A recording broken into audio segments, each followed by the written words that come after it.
আমাদের এখানে অনেক বড় বড় আলেম আছেন, আমরা বাইরে গিয়ে আমরা তাদের সাথে মিশে চলে যাই।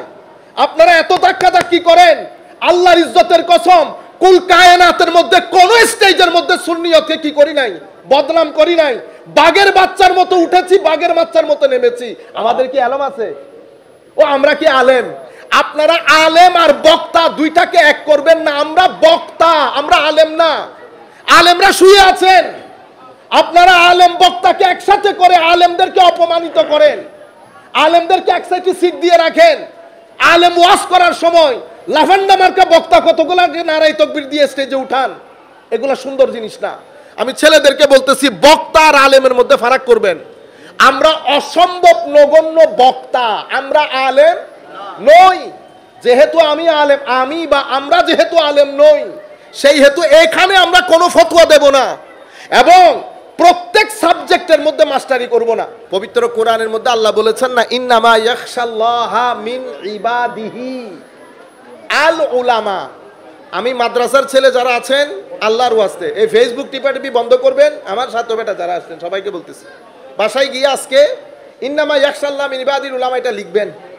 লিখে ওখান থেকে প্রথমে ইয়াখশা খাসিয়া বের করবেন। বের করে আগে খাসিয়ার অর্থ চেক করবেন, এরপরে চেক করবেন আরবির মধ্যে কোরআনে পাকের মধ্যে যে তিনটা শব্দ ব্যবহার হয়েছে ভয় অর্থে, খাসিয়াত, খৌফ এবং ওয়াজল ব্যবহার হয়েছে না, এই তিনটা শব্দের অর্থ কি, তিনটা শব্দের মধ্যে পার্থক্য কি, তাইলে আপনি কোরআনের গ্রেটনেস বুঝবেন। যেই শব্দ যেখানে লাগানো দরকার পবিত্র কোরআন ওই শব্দ ওখানেই লাগিয়েছে। এখানে উপর নিচ হয়, যেখানে খৌফ সেখানে খৌফ, যেখানে খাসিয়াত সেখানে খাসিয়াত। তাইলে খাসিয়াত বের হয়ে আসবে।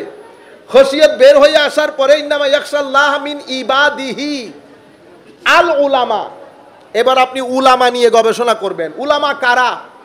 মওলাই করিম কাদেরকে আলেম বলেছেন? পবিত্র কোরআনে আলেম আল্লাহর কাকে কাকে বলেছেন? এলম কাকে বলে?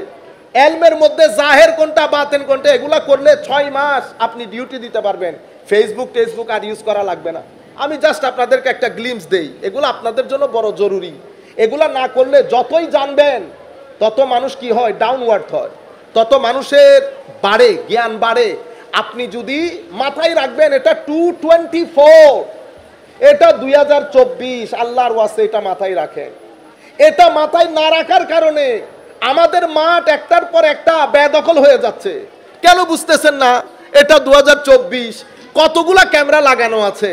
যারা আমাদেরকে শুনছে, যারা আমাদের কলেজ বিশ্ববিদ্যালয়ের ছাত্র, আমরা তাদেরকে কোন কথা বলবো কোন কথা বলবো না পুরা জিনিস যদি ফিগার আউট করতে না পারি, ঝামেলায় করে যাব না। মাদ্রাসার ছেলেরা যারা আছেন বর্তমানে, আপনারা পরবর্তীতে তাবলীগের কাজে আসবেন। এখন আপনারা যদি বিষয়গুলো ভালো করে রপ্ত না করেন তো বাজারের মধ্যে তো মারামারি লাগবে। কারণ এলম একটা শব্দ, জাহাল একটা শব্দ। জাহাল মানে কি বলা হয়? মূর্খতা। কি বলে? মূর্খতা। আবার এলম, এলম কিন্তু মূর্খতা না। তো এলমকে আপনি কি বলবেন? হায় হায়, এলমকে আপনি অমূর্খতা বলতে পারতেছেন না। এলম মানে জ্ঞান। আমি আপনাদেরকে ছোট্ট এক্সাম্পল দিয়ে বুঝাই যাতে কিছু জিনিস আপনাদের মাথার মধ্যে আইডিয়া আছে, পরবর্তীতে আপনারা যাতে এটার উপর কাজ করতে পারেন। শুধু আপনারা ফজরের নামাজের টাইমটা শুরু করি 5টা থেকে 7টা, তাইলে জাহালও বুঝবেন, এলমও বুঝবেন। আমরা যখন নামাজ পড়তে উঠি অন্ধকার, ঠিক আছে? আচ্ছা, অন্ধকার, অন্ধ, হ্যাঁ, গুগলের মধ্যে গিয়ে বাংলা শব্দ এটার কি করবেন, সন্ধি বিচ্ছেদ করবেন, এটার ভাঙবেন। অন্ধকারকে অন্ধকার কেন বলে, তাইলে আপনি বুঝতে পারবেন জাহালকে জাহাল কেন বলে, জিহালত কেন বলে। অন্ধকার, অন্ধকারে কি কি হয়? প্রথম ভয়। অন্ধকারে কি লাগে? যে ব্যক্তির ভিতরে এলম থাকবে না সেই ব্যক্তি স্টেজে উঠলে ভয় করবে তার, কারণ সে যখন তার চেয়ে বড় 2-4 জন দেখবে কনফিডেন্স লুজ করে ফেলবে। আমাদের এখানে অনেক বড় বড় আলেম আছেন, আমরা বাইরে গিয়ে আমরা তাদের সাথে মিশে চলে যাই।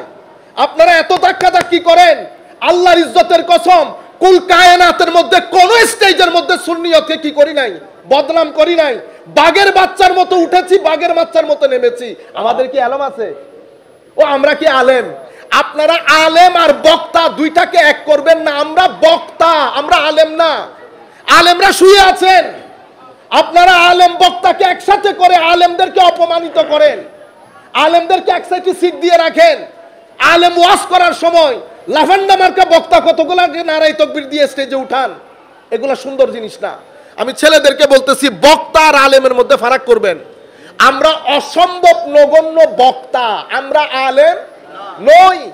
যেহেতু আমি আলেম, আমি বা আমরা যেহেতু আলেম নই, সেই হেতু এখানে আমরা কোনো ফতোয়া দেব না এবং প্রত্যেক সাবজেক্টের মধ্যে মাস্টারি করব না।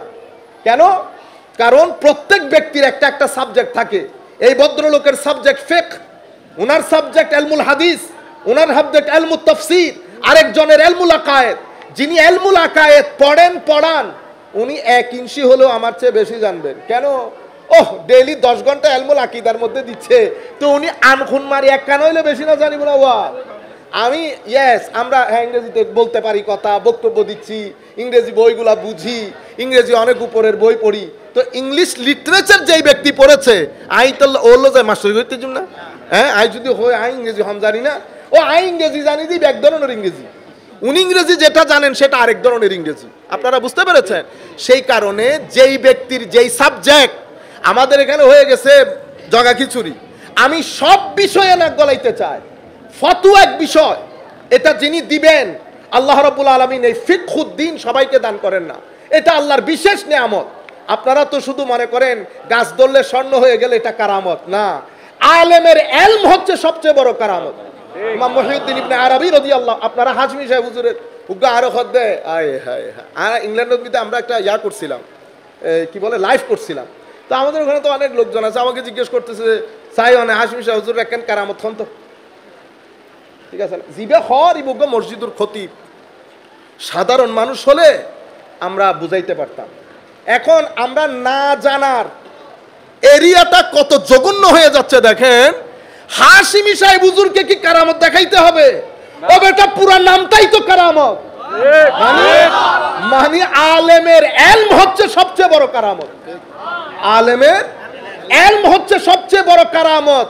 যদি সেই ইলমের সাথে আমল থাকে, আমলের সাথে ইখলাস থাকে, ইখলাসের মাধ্যমে নূর আসে, সবকিছু মিলিয়ে আলেম যখন আলেমে রব্বানি হয়, তো ওইটাই ওনার জন্য সবচেয়ে বড় কারামত। সেই আলেমে রব্বানিকে আমরা সুফি বলি। কি বলি? সুফি। আপনারা বুঝতে পেরেছেন? এই নামা ইয়াখশাল্লাহ মিন ইবাদিহিল উলামা। কেন আমি আপনাদেরকে ওই ইলমের কথাটা বলতে গিয়ে, জাহালত, অন্ধকার, অন্ধকার মানে ভয়, ভয় লাগবে, আপনি যেতে পারতেছেন না, নাম্বার 1। নাম্বার 2 হচ্ছে কনফিউশন, এদিক দিয়ে যাবেন, এদিক দিয়ে যাবেন, এদিক দিয়ে যাবেন, ওদিক দিয়ে যাবেন। বুঝতে পেরেছেন? পরে পণ্ডিতি করে যে রাস্তা দিয়ে যেতে গেছেন পুকুরে পড়ে গেছে। আপনারা বুঝতে পারছেন? যখন আপনি কনফিউজ থাকবেন, আপনার মনে হবে না তারাবি 8 রাকাত, তারাবি 20, 8, 20, আপনি পণ্ডিতি করতে গেলেন কেন?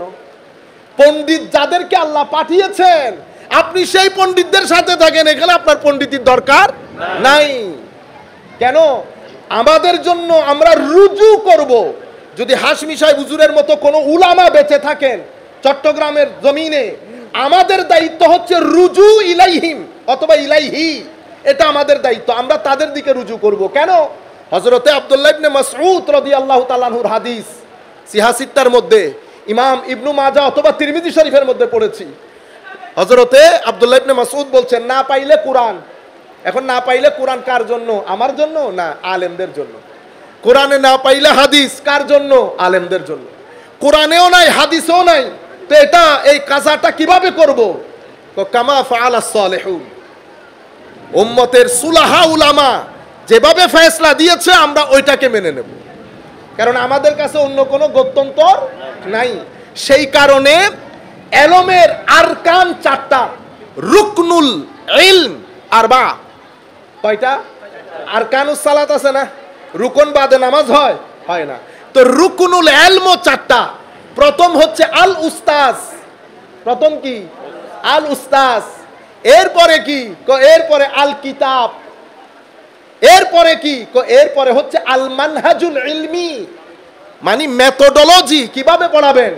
আপনি এই গ্রেড 1-এ ভর্তি করাই দিয়ে তারে কুকুন ডাকপারি পড়াবেন না, তা আপনি একটা মেথোডোলজি সেট করছেন না, 1-এ এটা, 2-তে এটা, মেট্রিকে এটা, ইন্টারে এটা, ছেলে মেডিকেলে পড়তেছে, 4 বছর পরে বের হয়ে গেছে, সব জানছে না। কেমনে? যেটাকে আমরা কি বলি শিক্ষা নীতি, মেথোডোলজি। তাইলে এলমের জন্য প্রথম রুকন উস্তাজ, দ্বিতীয় রুকন কিতাব, তৃতীয় রুকন মানহাজুল ইলমি, মেথোডোলজি। ফোর্থ, 4 নাম্বার কোনটা? 4 নাম্বার হচ্ছে আল জাওবুল ইলমি, জ্ঞানের এনভায়রনমেন্ট। সেই কারণে আমরা ছেলেদেরকে কোথায় পাঠাই? স্কুলে। স্কুলে ঘন্টির বাড়ি চলবে, ছেলেদের পড়ার আওয়াজ আসবে, মায়ের আওয়াজ আসবে, সব কিছু মিলে এটাকে বলে আল জাওবুল ইলমি, এলমি এনভায়রনমেন্ট। এই 4টা হচ্ছে রুকন। কোত্থেকে পেলাম? আপনি কোরআন এবং সুন্নত যদি গবেষণা করেন দেখবেন উস্তাজ কিতাব, আম্বিয়াই কেরাম এসেছেন উস্তাজকে, আমার নবীর উস্তাদকে আল্লাহ, আর রহমানু আল্লামা আল কুরআন। তাইলে কোরআন হচ্ছে কিতাব, আল্লাহ হচ্ছেন উস্তাজ। মানহাজুল ইলমি কি? তো মানহাজুল ইলমি 4টা, ইয়াতলু আলাইহিম আয়াতিহি ওয়া ইউআল্লিমুহুমুল কিতাবা ওয়াল হিকমা ওয়া ইউযাক্কিহিম। এই 4টা হচ্ছে মেথোডোলজি, তিলাওয়াত, তালিম এবং তাসকিয়া। এই 3টা মেথোডোলজি আমাদের দ্বীনের। জাওউল ইলমি কোনটা? জাওউল ইলমির কারণে তো সাহাবী কি করেছেন? সুহবতে থেকেছেন, সুহবতে থেকে একটা এনভায়রনমেন্ট ক্রিয়েট করেছেন। সেই এনভায়রনমেন্টের মধ্যে যেই ঢুকেছে সাহাবী, এই এনভায়রনমেন্টের মধ্যে যেই ঢুকেছে তাবেঈ, ওই এনভায়রনমেন্টের মধ্যে যেই ঢুকেছে তাবেউত তাবেঈ। আপনারা বুঝতে পেরেছেন? আপনি রুকনের বাইরে যদি গুগলের মধ্যে ঢুকেন, আমি আপনাকে আলেম বলবো না। কেন? নামাজের যেমন রুকন নষ্ট হইলে নামাজ থাকে না, এলমের মধ্যে রুকন নষ্ট হইলে এলম থাকে না।